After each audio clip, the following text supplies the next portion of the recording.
Go to 2.2 homework. So we're going to look at first the open intervals to where its function's increasing. So it's if I trace the graph, I start here, I trace it up, it's increasing, increasing, increasing, and it stops increasing there. So you're going to do it in terms of zero, or in terms of x. So it starts increasing at negative infinity, and it stops increasing at zero. And you're going to do open intervals, so you're going to have these be parentheses. So it's increasing from here to here. And then starting at zero, it's decreasing. It's decreasing to infinity. Okay. It's never constant. So for the constant, we'll just put there's no interval, just constant. Okay. So you do this in terms of x. Okay, that's something important. Okay, and then it's increasing. I don't know if this is going to make this better. It's increasing there, it's decreasing from here to here, here to here. It's decreasing. Right. Graph, let's look at the following. Let's determine where it's increasing, if any, decreasing, or constant. So here it's decreasing and then it's constant.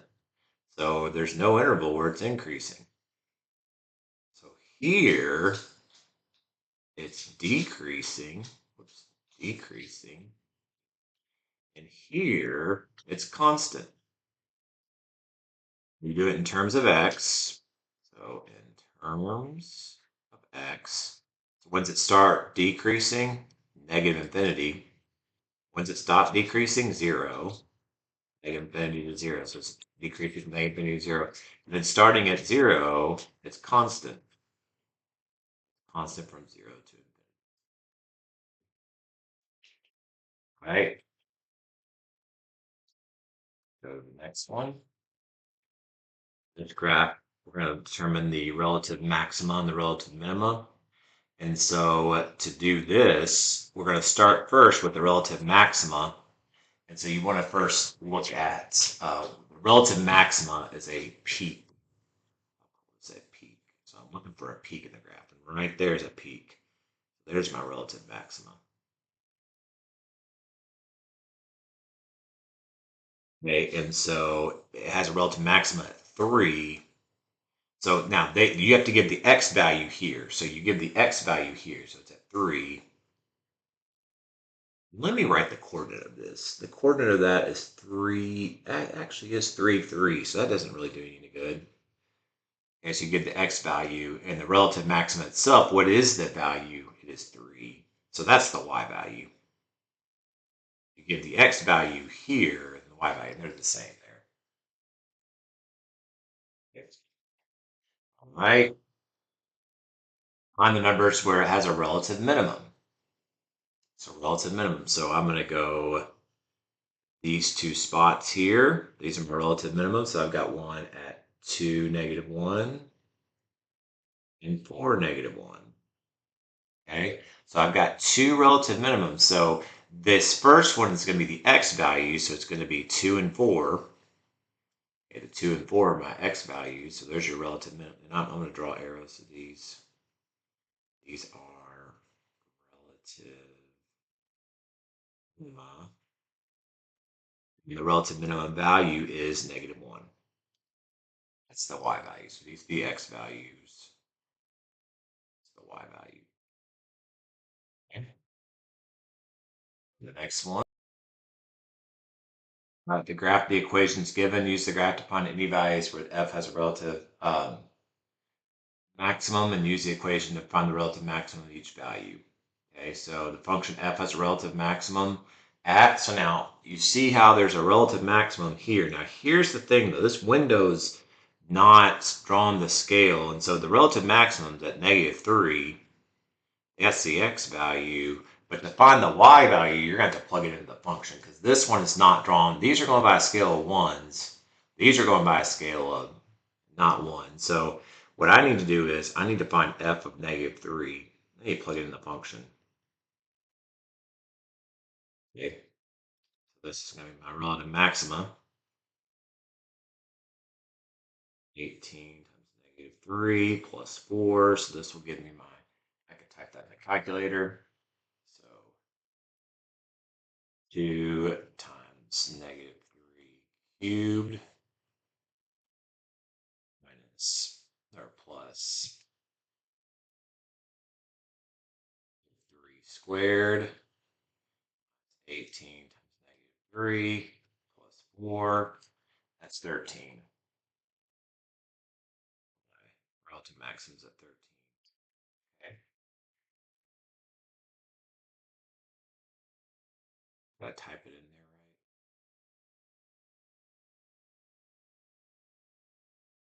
Forgot about the 6 here. Forgot about the 6 there. I got to insert a 6 in here. Apologize about that for my 58. So 58. Okay. Get trying to multitask. 58. Okay. So it has a relative maximum. Now, as a relative minimum, right here at 1, so an x value is 1. This is your relative maxima. X equals negative 3. This is your relative minima. X equals 1. Okay.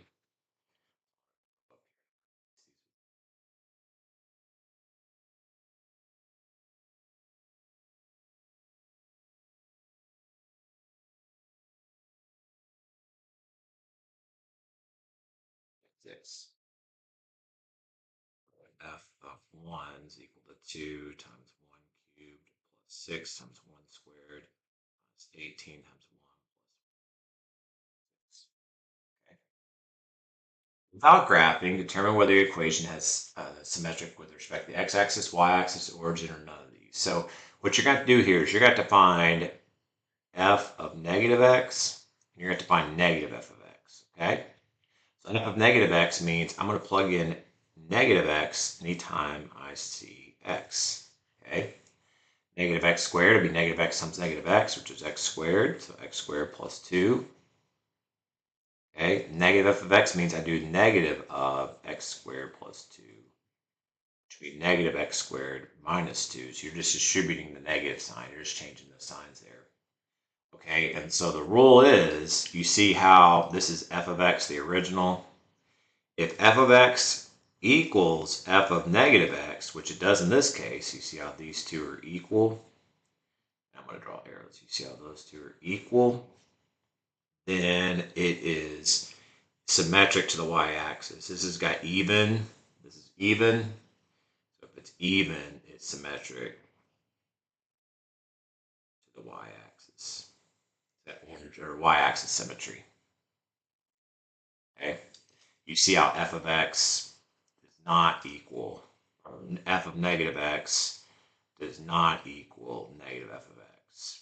So that one's not going to be symmetric to these two aren't equal, so it's not going to be symmetric to the origin. Now I'm going to go ahead and just give you the answers on this one. I did not go over this one in class. This one's symmetric to the x-axis, y-axis, and origin. We did not go over these in class, and so I'm going to kind of skip that one because I'll just give you that one. That was a bad example. I shouldn't have included that one in there. Okay, let's look at 7. Use the possible symmetry to determine the graph is an even function, odd, or if the function is neither even or odd. So you want to first examine the symmetry. So is this symmetric? Yes. And so the graph is symmetric with respect to the y-axis. So basically you could kind of fold it in half here and you see you get the same thing. It's symmetric to the y-axis. So therefore, that must be an even graph. So thus the function is even. It's an even function because it's symmetric to the y-axis. It's even. It's even because it's symmetric to the y-axis. Use a possible symmetry, determine whether it's even, odd, or neither. Okay, and so let's do some checks here. So to be even, it's symmetric to the y-axis. If it's odd, symmetric, whoops, the origin, with respect to the origin. Okay, and so the y-axis, if I fold it in half, it's not symmetric to the y-axis. This is not true. Is it symmetric to the origin? If I could slide this thing up to the origin, it would be, but this is not true. So it's not symmetric with respect to the origin. So it's neither a function, neither even or odd. So to be even, it'd be symmetric to the y-axis, which is not true, and odd, it'd be symmetric to the origin. Even.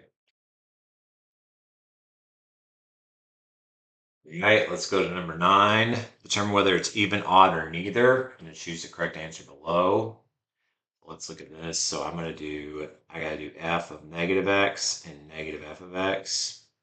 F of negative x means I'm gonna plug in negative x anytime I see x. So negative x to the fifth, well, anytime you have a negative to an odd exponent, it's gonna end up being negative. So this is negative x to the fifth, and then 3 times negative x would be minus 3x. Okay.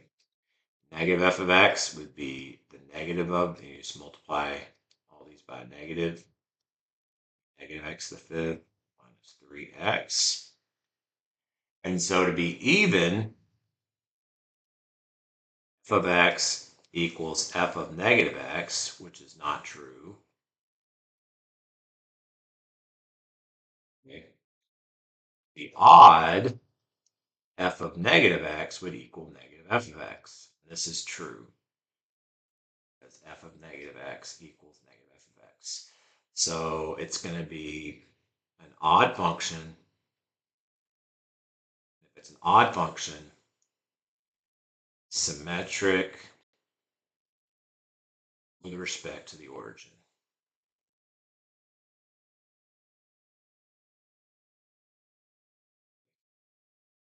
Odd function, so it's symmetric with respect to the origin. Okay, number 10, use a graph to find the following. The domain of f. So domain, where this is how far left does it go? It's negative infinity. I don't know why I put parentheses. Sorry. How far right? Well, it's going to go forever to the right, so it'll be positive infinity. It's going to be from negative infinity to positive infinity. Okay. Range deals with, so this is with respect to x. Range deals with the y, so it's how far down does it go? And this goes down to, looks like -1. It's -1 exactly. That's exact. How far up? It goes up forever, so it'd be positive infinity. So it would be -1 to infinity.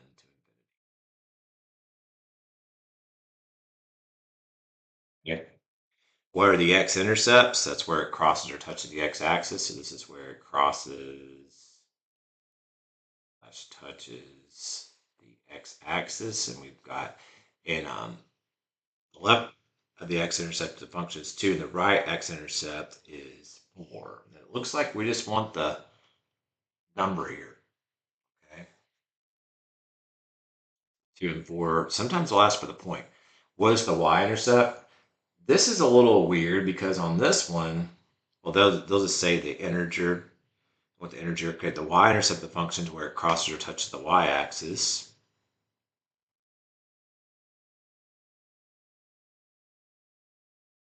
They ask for the integer, it looks like, so it's 8. Sometimes they'll want the 0.08. Probably want to see what I'm writing here. What intervals it increasing? So this is in terms of x. E, F, and G, okay, are in terms of x. Okay. Terms of x. Okay, so what's increasing? It looks like it's starting increasing at 3, and it goes up to infinity. So 3 to infinity. When's it decreasing? Well, it's starting at 0. It looks like 0 to 3. When's it constant? Well, it starts negative infinity, 0. What's the number? What is the number of which f has a relative minimum? Okay. So this time they want the x. Okay. They want the x value. So they want the x value of the relative minimum. Okay. And that's a, remember, that's a valley. Relative minimum is a valley. Okay. So what's the x point of that little the dip there? That's at 3. What is the value? So they want the y value of the relative minimum. Y value there is -1. What is f of -6? So when x equals -6, what is y? X equals -6, y looks like it's at 8. Okay. Right? What are the values of f of x where f of x equals 3? Okay. So what this means is when y equals 3, what is x?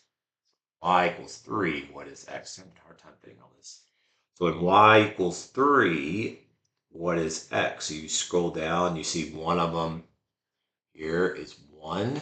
So when y is 3, it hits what? The two spots. What are the x's? You got 1, and it looks like you got 5. So the leftmost one is 1, and the other one's 5.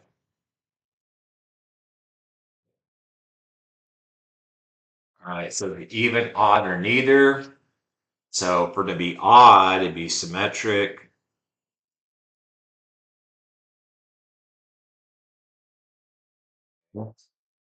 This is odd symmetric with the origin. It's symmetric with the origin? No. Even is symmetric. Y-axis. Symmetric with the y-axis? No. You see how I couldn't just fold it in half and it would be the same on either side. So this one's okay. Valuing piecewise functions. Okay, so I'm going to do f of -4. So -4, is that less than 0 or greater than or equal to 0?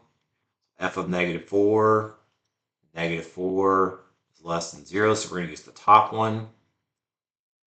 So it would be 2 times -4 plus 5, which is -8 plus 5, which is -3. Okay, so -3. F of 0, so when's it equal to 0? Where's it at? 0 is greater than or equal to 0, so we're going to use the bottom here. 0 plus 7, which is 7. And f of 1, 1 is greater than or equal to 0, so the bottom again. 7 is 8. 8 will be your solution there. Okay. Let's go to the next page.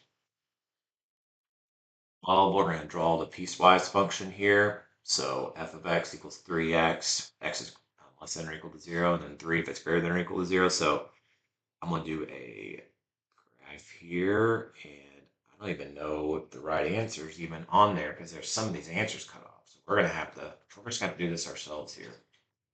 Okay. So if I'm looking at 3x here, let's look at 3x. I'm going to make a table. So x is less than or equal to 0. So I'm going to start at 0, and I'm going to pick two numbers less than 0, -1, -2.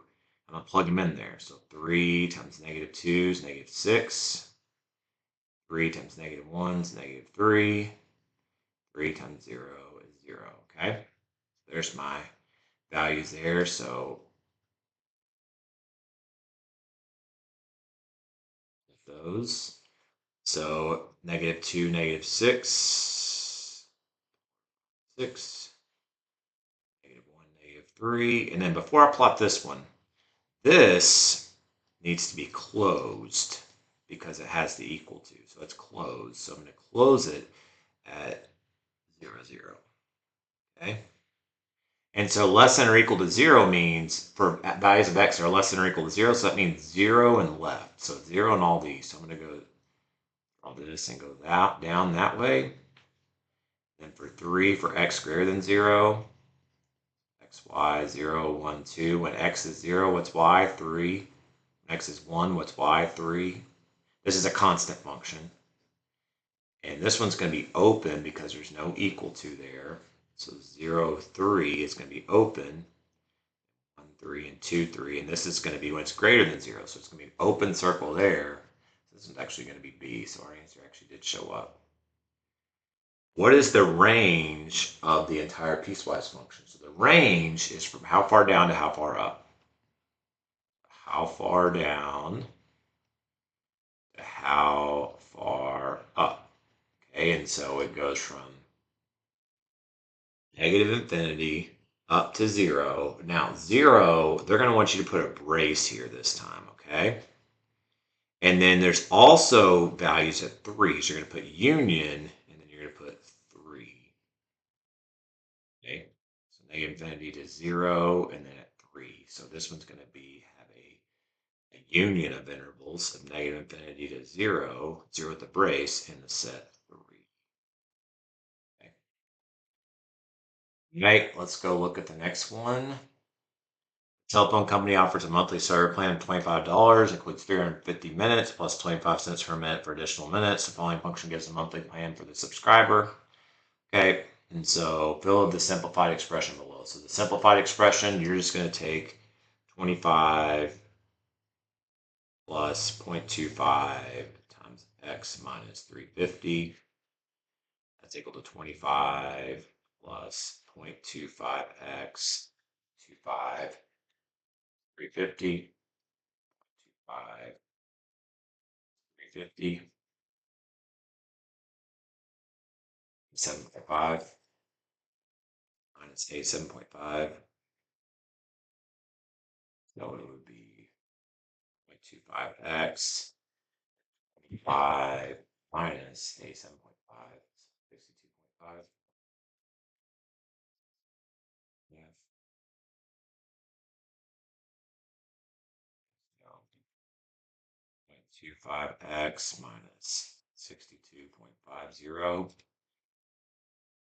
The correct graph, well, it's going to start off as constant. Start with a constant function. This one looks like it's going to be b.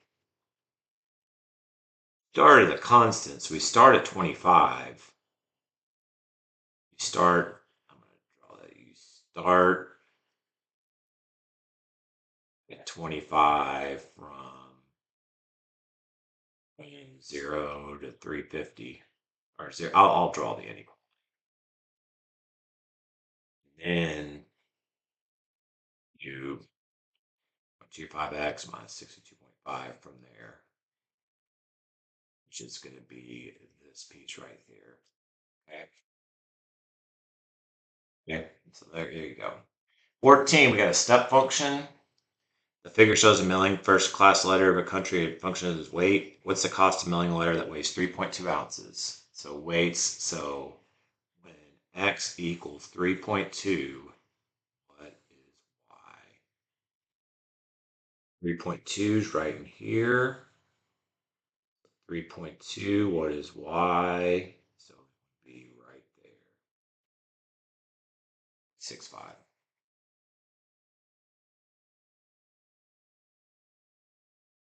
Yeah. Figure below shows the cost of milling first class letters, a function of its weight, not exceeding 3.5 ounces. Find f of 1.5. So x equals 1.5. y. 1.5 right there. So when x is 1.5, what's y? In that area, so it'd be 0.58.